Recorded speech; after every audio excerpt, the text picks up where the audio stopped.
Okay, now we're getting into the nitty-gritty and one of my favorite parts about muscle testing and pendulum use, and that is how to craft the perfect question. In this work, the key to asking questions is to remember to be neutral about the response that you get. If you feel like you're overriding your pendulum or your muscle testing with an outcome that you want, you can always check yourself before you wreck yourself. To do that, you can say, if I were testing with 100% neutrality, would I be getting the same response?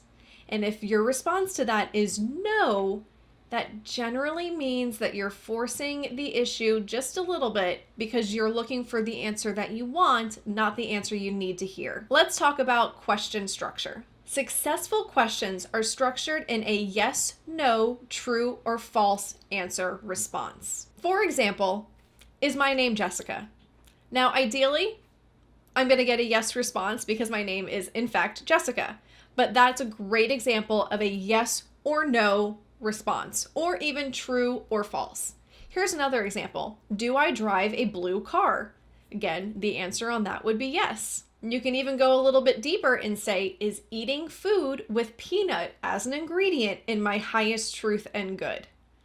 Now, this one's a tricky one because my heart wants the response to be yes, but I know for a fact the response is no because my body hates peanuts.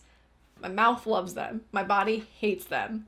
So again, that's a great opportunity to check for neutrality, but also, again, it's structured as a very clear response where it's either going to be a yes or a no.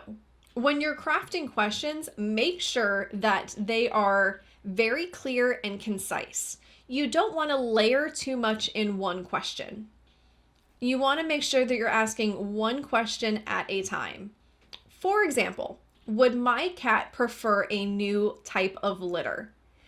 You would get the response yes or no. Assuming the answer to that question is yes, then you would ask, would my cat prefer a pine litter?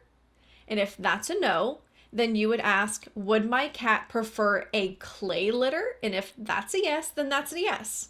So that's how you would make sure that you're getting one answer at a time rather than layering all of the questions at once. Although yes and no's seem like very straightforward answers, you can always look for the nuance in them. Ask follow-up questions and look at things from a higher perspective, like how I did in the previous example before where I drilled down between either pine litter or clay litter.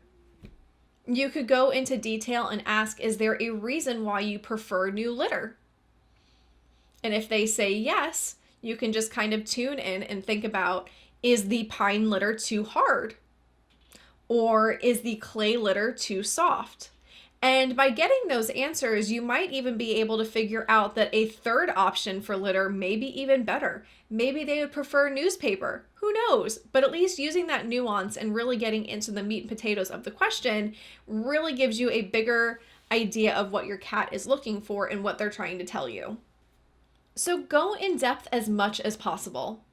You'll realize that you're at a stopping point when you feel the answers are becoming a little bit conflicted. That's what I call the neutral zone.